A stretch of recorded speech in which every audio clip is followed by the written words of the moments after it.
suara rakyat menggema di jantung Tel Aviv.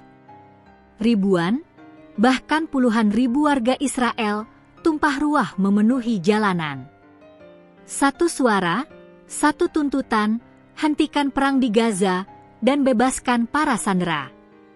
Tapi, di tengah teriakan perdamaian, pemerintah justru bersiap memperluas pertempuran. Sabtu malam, Tel Aviv berubah menjadi lautan manusia.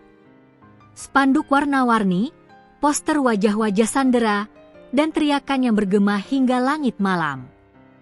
Menurut jurnalis AFP, jumlah peserta mencapai puluhan ribu. Namun kelompok keluarga sandera memperkirakan massa yang hadir bisa mencapai 100.000 orang. Angka yang jauh lebih besar dibandingkan aksi protes anti-perang sebelumnya. Tuntutan mereka jelas, hentikan perang, selamatkan sandera. Rakyat mendesak pemerintahan Netanyahu untuk mengambil langkah nyata, bukan sekadar janji. Sahar Morzahiro, kerabat salah satu sandera yang dibunuh, melontarkan peringatan keras kepada Netanyahu.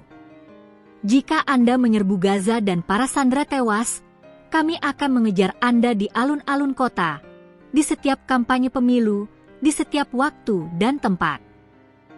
Kata-kata ini menggambarkan betapa marah dan frustrasinya masyarakat terhadap arah kebijakan pemerintah. Hanya sehari sebelumnya, Kabinet Keamanan Israel menyetujui rencana operasi besar untuk merebut kota Gaza. Keputusan ini menuai kritik, bahkan dari sekutu-sekutu Israel di luar negeri. Negara-negara sahabat mendesak agar gencatan senjata segera dinegosiasikan, demi mengembalikan sandera dan mencegah krisis kemanusiaan yang semakin parah. Rumor pun beredar, kabarnya, beberapa petinggi militer Israel sendiri tidak sepakat dengan langkah ini. Namun Netanyahu tetap teguh.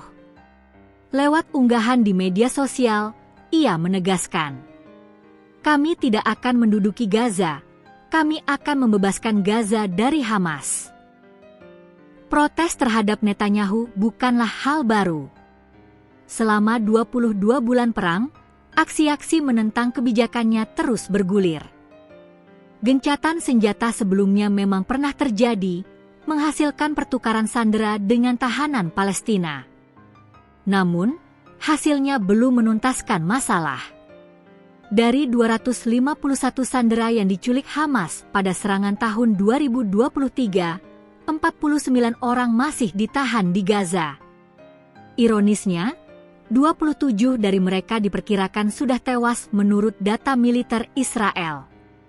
Setiap foto sandera yang diangkat para demonstran malam itu adalah simbol harapan dan sekaligus rasa putus asa.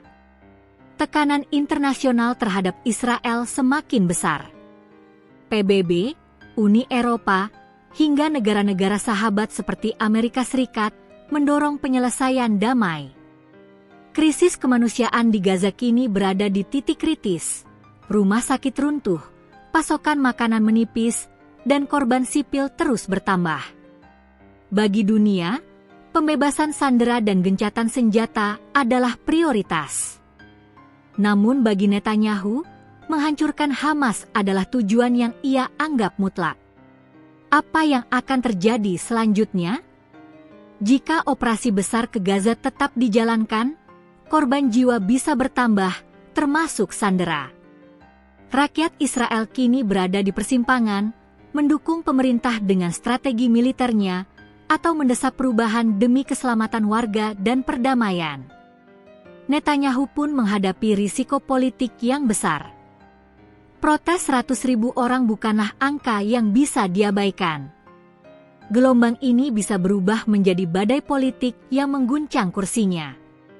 Sabtu malam di Tel Aviv adalah peringatan bahwa di tengah perang, suara rakyat tetap hidup. Teriakan, hentikan perang, dan bebaskan sandera menggema melawan deru mesin perang. Pertanyaannya, apakah Netanyahu akan mendengarkan suara itu?